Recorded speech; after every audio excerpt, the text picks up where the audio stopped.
What's going on, ladies and gentlemen, and welcome into another edition of On the Record presented by CalledIt. Man, it is an exciting day in store as our challenge, The Run, as you can see on our screen. We have made it to trade number 6. The pot sits over $10,000, and all of that is going to be invested in today's trade. We'll be talking about that momentarily. Adam Kaufman, Cormac Lichty, they'll be joining alongside to share their 2 cents on some of today's action in the 2026 World Cup. We'll also take another visit back to the Golden Boot market. I know we talked about it yesterday.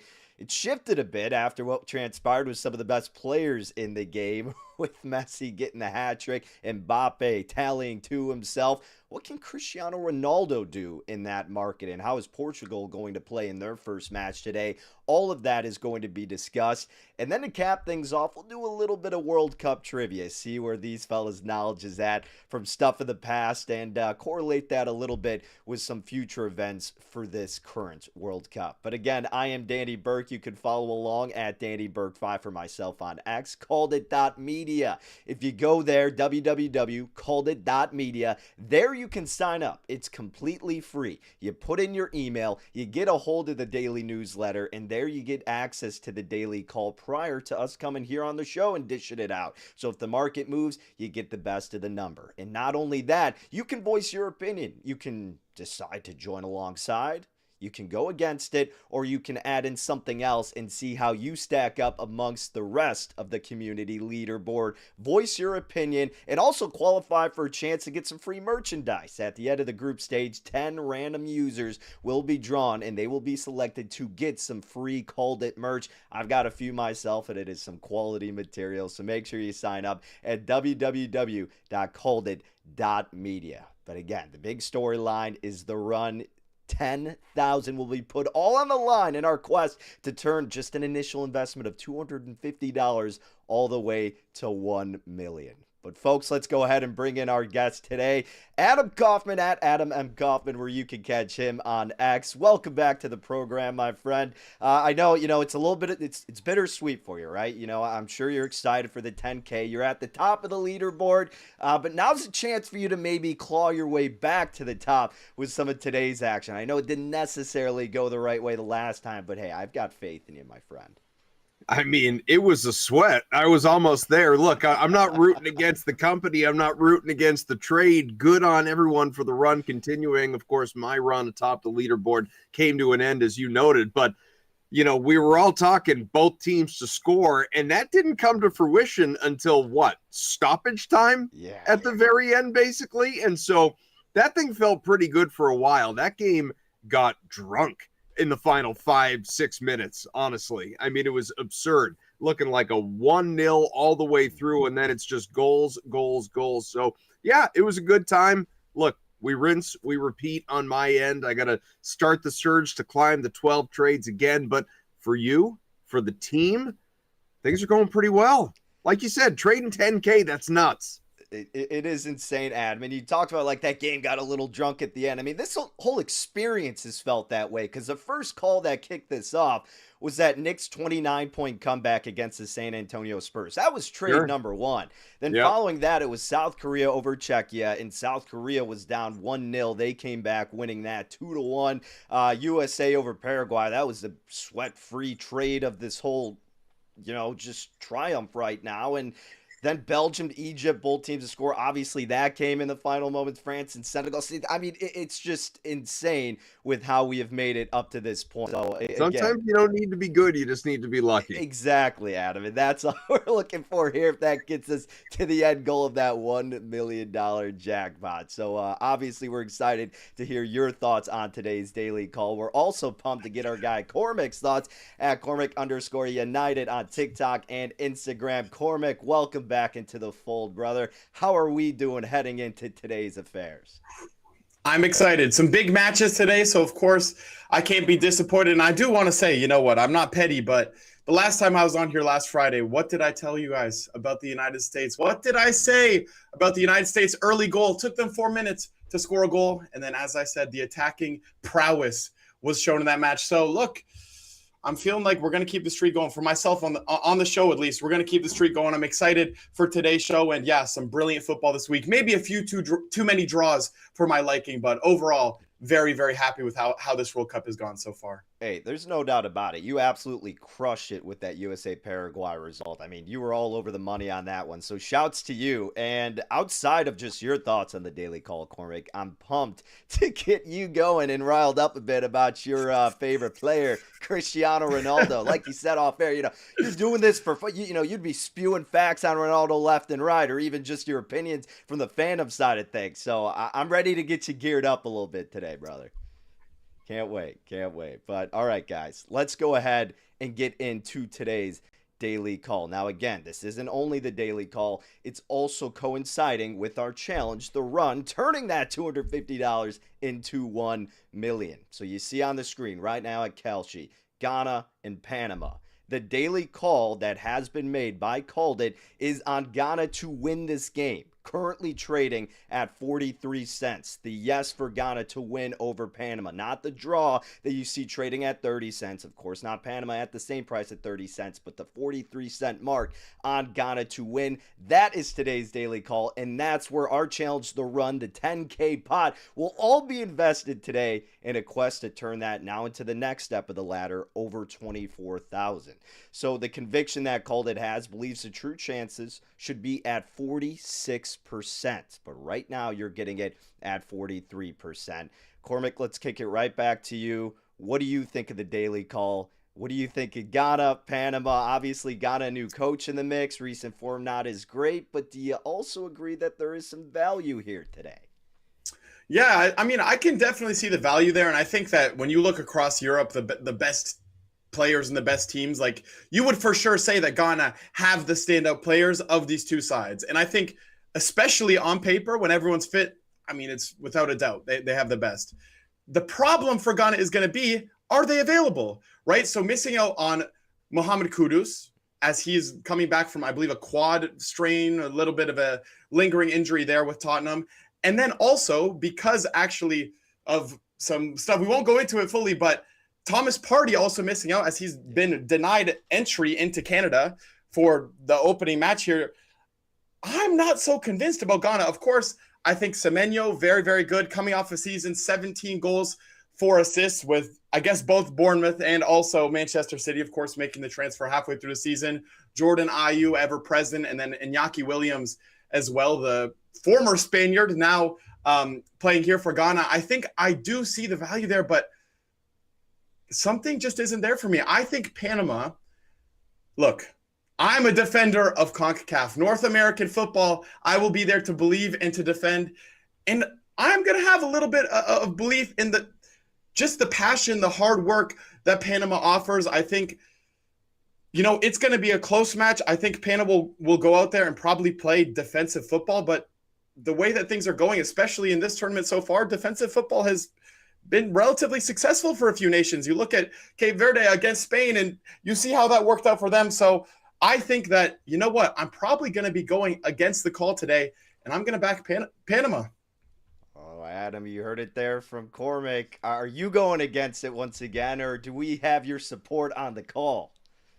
Well, listen, I'm fully capable, Danny, of being a company man and all. I gotta tell you, there's no doubt about it. That being said, I'm going against both of you. I'm actually backing a draw in this one. That is what I am expecting. I know there was no draw yesterday. Cormac doesn't like draws. He's going to be bored by it. It's like watching paint dry. Nobody wins, kissing your sister, all that stuff. That's fine. I'm going draw, which, by the way, we had 4 of just a couple days ago, and there are a couple of things at play here. Is Ghana ultimately the more talented team, the more talented nation? I mean, look, 5th World Cup versus just the 2nd for Panama. And oh, by the way, Panama didn't have a single point when it was here back in 2018. Thing is, for Ghana, you talk about the coaching change, you talk about injuries depleting this lineup. One player, as Cormac mentioned, not even allowed into Canada, can't participate here in this event in Toronto. The attack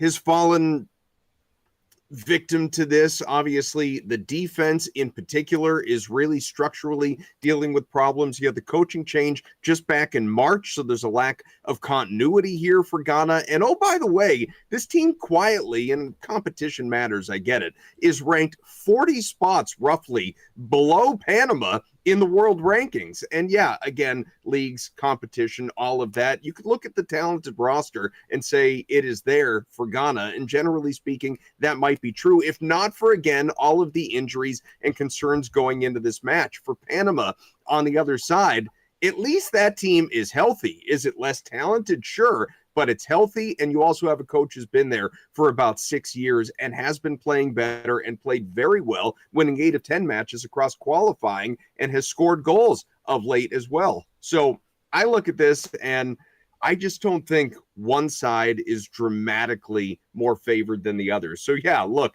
we're sprinkling across this thing. Called It has Ghana. Cormac has Panama, and I'm going to take the draw, Danny. So we got all our bases are covered.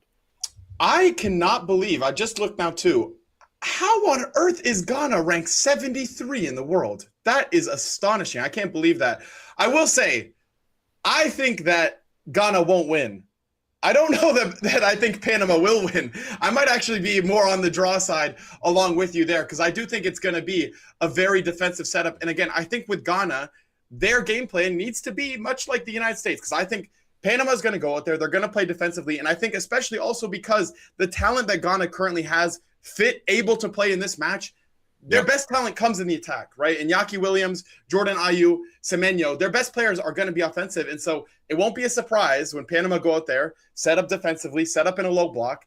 And so Ghana need the early goal, because if they don't get the early goal, the longer it goes on, the more pressure that they have to apply themselves, the more that they actually open themselves for a counterattack. I think a lot of times, if you overcommit offensively, it actually will allow the space for a team like Panama to hit you on the break. And that is where it could be very, very dangerous. I think first goal will mean so much. If Panama gets a goal first, oh my word. I mean, they might not have an attacker left on the pitch if they score the first goal. It's going to be a tough one. I think that this one is a hard one to see which way it'll go. But yeah, I mean, the biggest shock for me is that there's 40 places between these two teams in FIFA World Ranking, and maybe that tells you a little bit that CONCACAF North American sides might be a little bit overrated. I'm not sure. And Danny, don't forget, for Cormac to be right, for me to be right, we don't really need to be right. You just need to be wrong, which means going against the That's call. what I'm thinking. Yeah, going against the call and saying, yeah, we're not getting the Ghana win today. Look, yeah, I clearly, not so subtly hinted that I will be siding with the call in trading with Ghana at 43 cents. But I get it. The draw is very appealing. It's trading at the same price as Panama is, and the draws are a very appealing market, especially over what transpired 2 days ago, then the regression to the mean yesterday. No draws whatsoever. But objectively looking at it, it makes a lot of sense due to the absences that Ghana has throughout their roster. But trust in the process, baby. Trusting the run, the $10,000 pot right now to be put on Ghana at 43 cents. It's a lot, guys. We're not just playing around with some shekels here. This is a decent pot right now going on a team that has a new coach, that is missing some key players.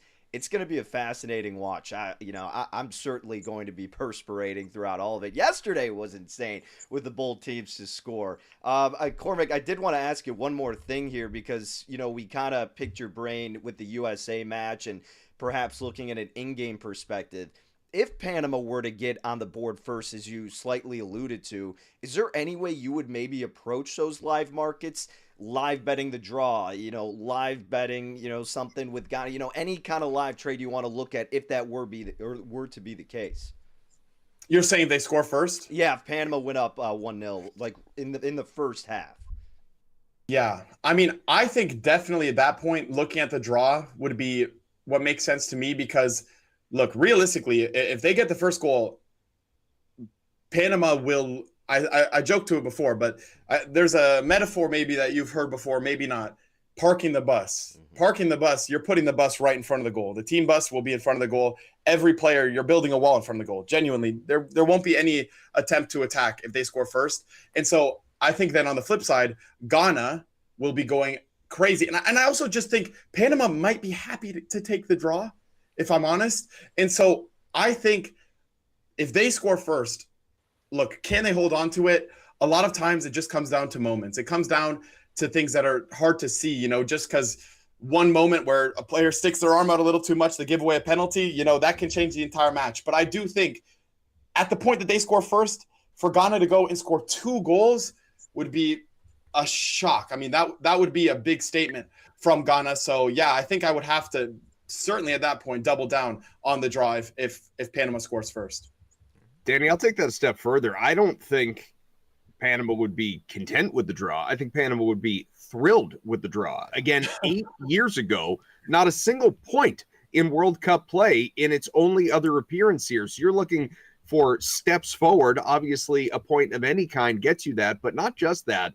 Panama doesn't have realistic expectations to win this group. Ghana is trying to get out of group play and get on to the round of 32. For that to happen, as we've talked about, you need to finish second or better in your group or be one of the next 8, obviously, to qualify. And this is a tough, I don't have the group in front of me, but I mean, this is an immense 3 points for Ghana. Who's next? England? Croatia? Like, that's not going to be easy. So this is a big 3 for Ghana and for your trade.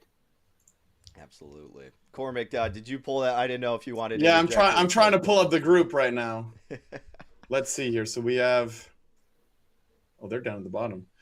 Panama, Ghana, Croatia, and England. And so, you know what? Now that I think about it, maybe they should be going for the win here, because I'm not sure that either of these teams, their best chance of getting a win is this. I mean, this is Croatia and England will be heavy favorites in this group. So, I mean, maybe Panama going for the win. I mean, obviously, they're going to go for the win. If they score first, believe me, they're going to try and win the game still. But it's just a question of, especially depending on when they get that first goal, if they go up 1-0 in the 70th minute, it's different than going up 1-0 in the 10th minute, And so I still think that if they score first, I don't think Ghana, I would be shocked if Ghana are able to score 2 after Panama go up by 1. I mean, that would be an incredible result, because in international football, there's no such thing as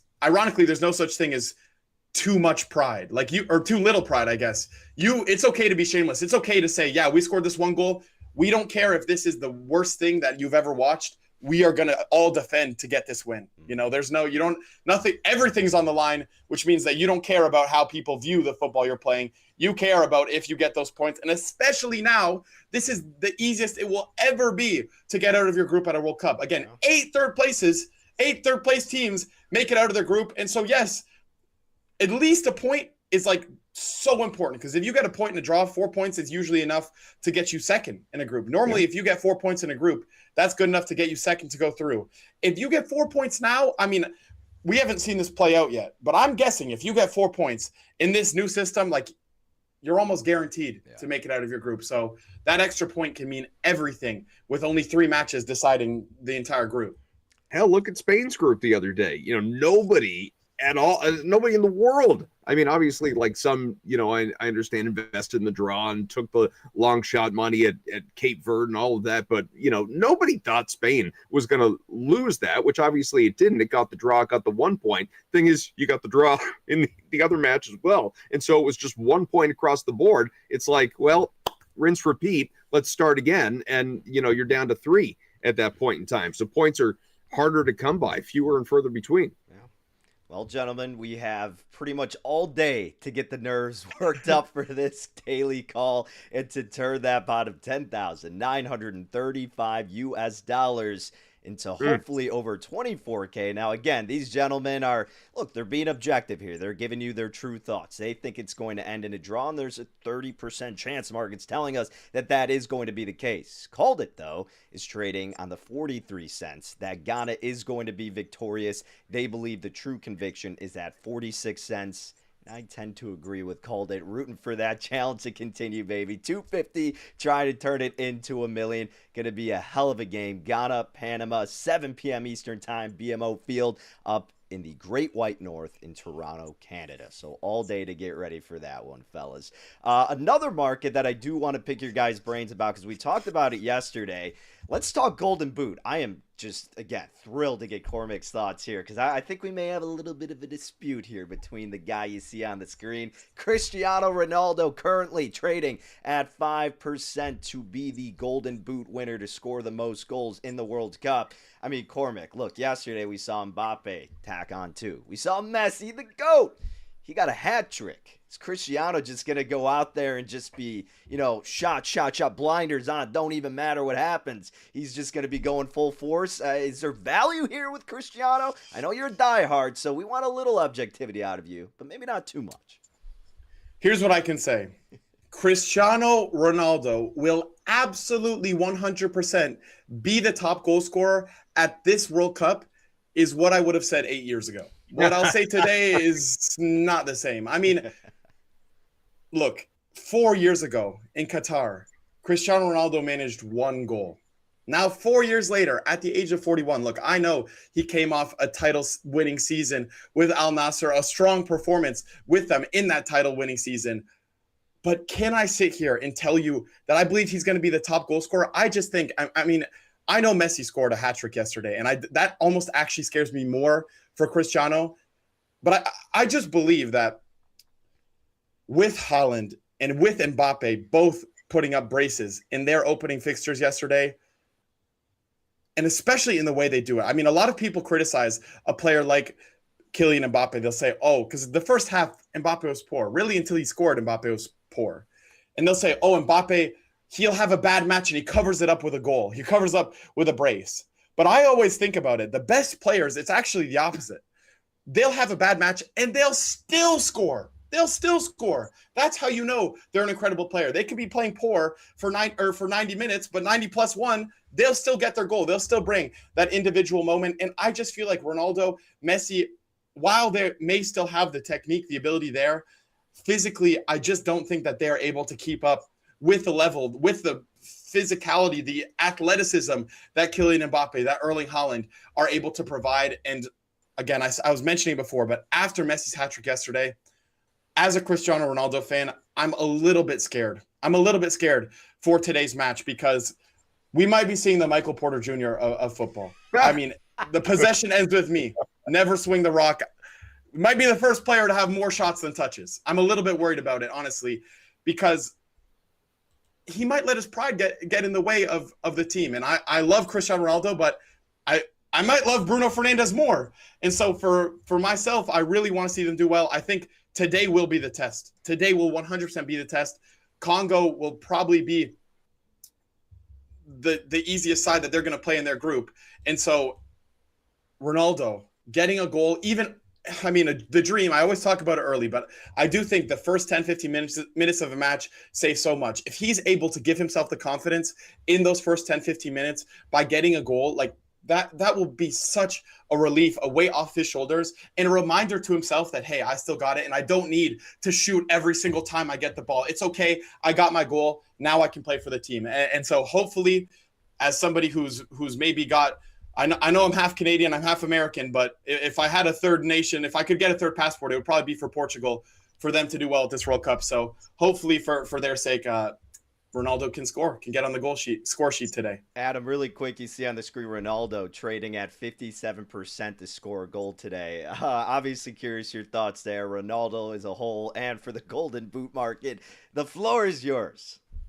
Yeah, I mean, look, Cormac is half American, half Canadian, but he's full Ronaldo. There's no question about it. He is a full Ronaldo fan, and I appreciate that completely. And I wish we had our debate pre-World Cup that we talked about with Ronaldo versus Messi, because I would have come to the table with so many Messi statistics and I would just be looking great right now. But what I did have is a conversation here on this show surrounding where the value in the World Cup market was. And what I gave out was Messi, who was at the time trading at 6 cents. And as you said, has jumped to 25 cents. So even if you made that investment then and wanted to cash out now, sell your stock, well, guess what? You've made a nice profit on it, obviously, because that dude could not have possibly gotten off to a better start last night with those 3 goals. But I mean, truthfully, I'm rooting, maybe not Golden Boot wise, but in terms of just goals and production, I'm rooting for Ronaldo. I want to see it. There's no bigger investment I have in a World Cup future than Portugal to win this whole thing. So I want goals. I want production. I want Portugal to go out and embarrass the group. I want Ronaldo to be at the center of that. But he's got some work to do in terms of response because, again, the chalk couldn't have hit bigger yesterday between Messi scoring 3, Haaland scoring 2, Mbappe scoring 2. This is a hold my beer moment for Ronaldo, which, as Cormac said, is a little frightening. Is he going to go out and try and absolutely take over? Is he going to go with the flow of the game and just try and produce a compelling win for Portugal? We're going to find out, but I'm eager to see it. Cormac, this match right now, I mean, Portugal's a massive favorite here, trading at 77%. After what we saw yesterday, if Ronaldo goes out there and doesn't end up tallying anything, I mean, you got to think that discourse on social media is going to have you clenching your fist. You're going to have to defend your guy to the umpteenth degree if he doesn't make an impact. He's 41. Hey, look at LeBron, I tell you man. what. LeBron's making it work. I mean, I tell you what, look. You say I'll have to defend my guy. I can also turn the phone off at the same time, too. You don't have to open up Twitter. Look away. It's okay if you look away. And I think that might be my best plan of action because I'm not sure. Look, there's only so much you can say. At some point, look, I'm no fan of Lionel Messi, but I can also acknowledge that there's greatness that we are witnessing still at, 38 years old. I mean, I can acknowledge it. That's pretty incredible what he did last night. Yeah. Fair enough. It's going to be fun to see what Ronaldo can do if he can get involved and increase his chances for the Golden Boot. Please, Cormac needs it. He needs it for his sanity, and Adam needs it for his futures ticket there in Portugal to win the whole dang thing. So a lot of fun to be had today with the World Cup action. Guys, before we conclude here, we want to do a little bit of trivia here. So our producer came up with a pretty good question, and I want to see what your guys' knowledge is about the World Cup from the past, and just a little bit of trivia here for you. So, guys, name a team that has only won 3 World Cup matches since this nation has reached the World Cup final back in 2010. So, obviously, if you have in the back of your mind, it should be relatively easy, but then I'll dive even deeper into it. So if one of you guys knows it, feel free to release. Yep, Cormac?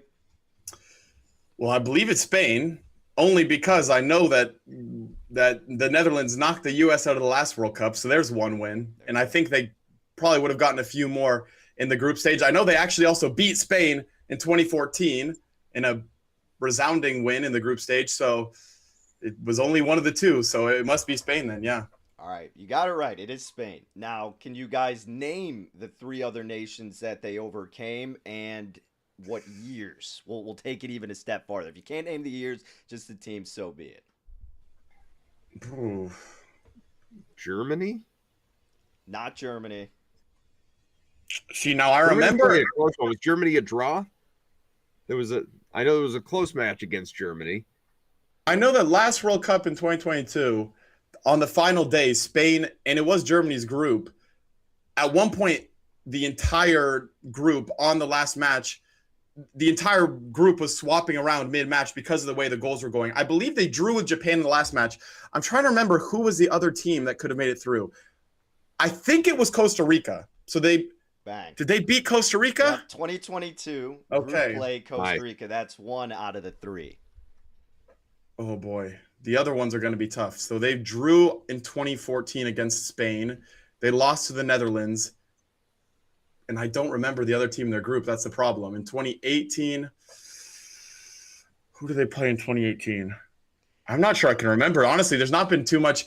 Spain has done well recently in the Nations League and in the Euros, but they've not been too incredible post-2010 in the World Cup. All right, you guys want to take any Hail Marys here? Yeah, what do you got? All right. If you have a guess, really quick, rifle it out. Otherwise, I'll just let everybody know. Portugal. Not Portugal. Well, we're talking so much about Portugal. Not your secondary nation. Yeah, that's right. Who would be in their group? Germany. No, it's not Germany. I will say England randomly. Not England. All right, I'll let you guys know here. So, the only 3 nations that they have beat since reaching the World Cup final back in 2010, and again, Spain, one of the favorites to win it this year. Australia, group play, 2014. And then Iran, group play in 2018. And then it was Costa Rica, as he said, Cormac, in 2022. Which is just remarkable to think that a nation of Spain's caliber and how well they are in the World Cup department has only had 3 wins since 2010, Cormac. I mean, can you believe it? And then to follow all of this up with their first match, they get a draw with Cape Verde on Monday. I mean, just absolutely nuts. Their next match is Sunday against Saudi Arabia. Now they're trading at 89 cents in that game. Minus 870 is what it comes out to in terms of American odds. Can we talk about this Spain team right now, Cormac, in general? The story of that match, of course, was the Cape Verde goalkeeper just being the most popular guy on social media. But my goodness, we haven't had time to digest about it. Yeah, I mean, it's worth saying. Vozinha, I think that's his name. Incredible story of what was it? 7 saves he made against Spain. Incredible man of the match performance. And of course, I mean, I think if you looked at every single match of the first matches of group play, I think Spain to beat Cape Verde might have been the most nailed on of any of them. And so it is a huge surprise that didn't happen. Now, that being said, look, they were without Lamine Yamal for the majority of the match. Yamal coming back from an injury that he's had since, I think, early April.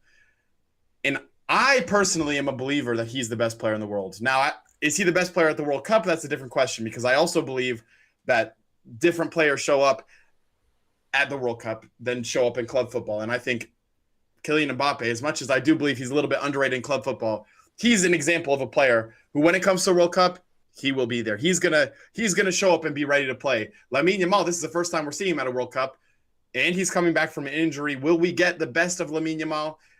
I think even the worst of Lamine Yamal is still pretty incredible, but that's going to be the question, because I do feel that outside of Lamine Yamal, Spain, while they are strong, especially in their midfield defensively, I don't know that I believe that their attack is that incredible overall. I think Lamine Yamal is the best player in the world, but outside of that, I'm not so convinced by Spain. So, that's actually scary. If you're a Spain fan, I would be a little bit nervous that happened. I do still think they'll make it out of their group, because it'll be a wake-up call, but not a great look for Spain. Really a horrible result for them.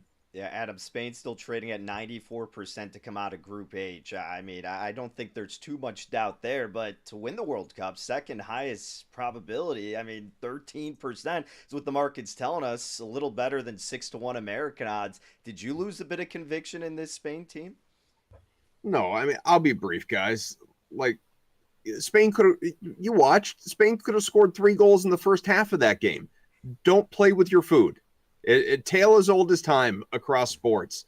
Superior teams, inferior teams, the way that the lesser teams keep up is because the other teams aren't necessarily taking it seriously. And I think Spain went out there believing its own press clippings, if you will. This isn't going to be a problem. We don't have our full roster. We don't have our best player. Who cares? We are the overwhelming favorites. It's going to be a walk in the park, and you get surprised that way. Now, fortunately, there was no offensive production to speak of in general, so it's not like Spain lost, still got, as I like to affectionately call it, the loser point.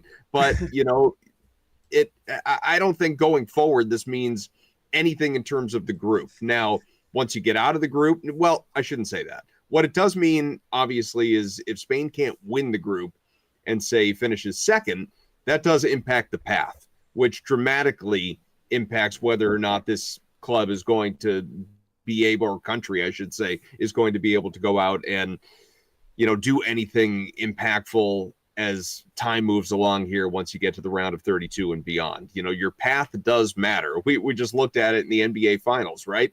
Path does matter. Would the Knicks have gotten through the Celtics if not the Sixers? Probably, but it would have been tougher. Would Detroit have been a tougher road than Cleveland? More than likely. Doesn't mean the Knicks wouldn't have won. San Antonio versus Oklahoma City. If the Knicks had to contend with the defending champion Thunder, would they have gotten through them? Again, maybe, but presumably that would have been tougher. So path does matter. So in the case of Spain, we'll see what the path looks like. No part of me is worried about Spain winning this group. And so I don't think ultimately it's going to matter all that much.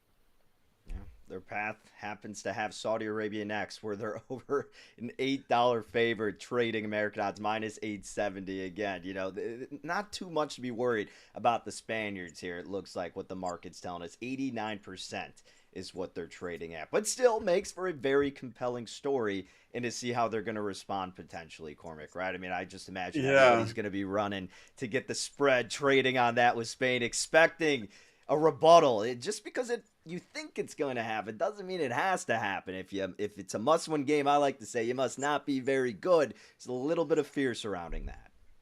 Ironically, I feel like the biggest loser that you talk about, the loser point for Spain, the biggest loser of that match is Uruguay, because now, look, Spain were obviously there. You're always going to go for a win. They want to get 9 points, but if Spain beats Cape Verde and then they go and beat Saudi Arabia, yeah, they want to beat. They'll also want to go and beat Uruguay, but they don't really need to beat Uruguay. And if they want to rest a few players to make sure they're going to be fit for the knockout rounds, no, that's okay. But now, believe me, they are going to go and win those last 2 matches. They have something to prove. They have something to prove to the world that, hey, there's a reason that we're one of the favorites for this tournament. You know, they're going to go out there and, yeah, if you're a Uruguay fan, could be a long day for you when you play Spain. Could be a long day. Well, gentlemen, it's been a blast having you on the program today. A lot of fun and a lot of nerves to be racked up when it comes to some of the trades that we are going to be sweating out, most notably with our challenge, The Run, where we look to turn $250 into $1 million. Called It is on trade number 6. $10,935 are being invested into Ghana, trading at 43 cents. Called It believes the true price should be 46 cents. And these fellas are thinking maybe more so the draw could be the play at 30 cents. Hey, I'm going to be sweating it out with the team. 43 cents for Ghana. We're trying to get this pot up to 24K, baby. So a lot on the line, a lot on the record, where you can follow along and sign up at www.calledit.media. These guys are putting their stake up there, competing against a community, and you can follow along for more at Adam M. Kaufman for Mr. Kaufman on X, at Cormac_United on TikTok and Instagram. Big shout out to those fellas for hopping on and giving some of their takes, and big shout out to everybody tuning in. We appreciate you as always. Make sure you follow along to all the socials, and again, www.calledit.media. Email completely free. You get the daily call early with the newsletter, and you can also voice your opinion to see where you stack up and have some pride with your takes. And you qualify for some free merchandise. 10 random users at the end of group play will be drawn, and you can get some cool swag from Called It. But again, you see in the corner there, over 10K on the line for The Run. That's what we'll be sweating out at 7 p.m. Eastern Time, with Ghana taking on Panama. But until tomorrow, ladies and gentlemen, take care. Best of luck with all your trades, and we'll see you tomorrow on The Record.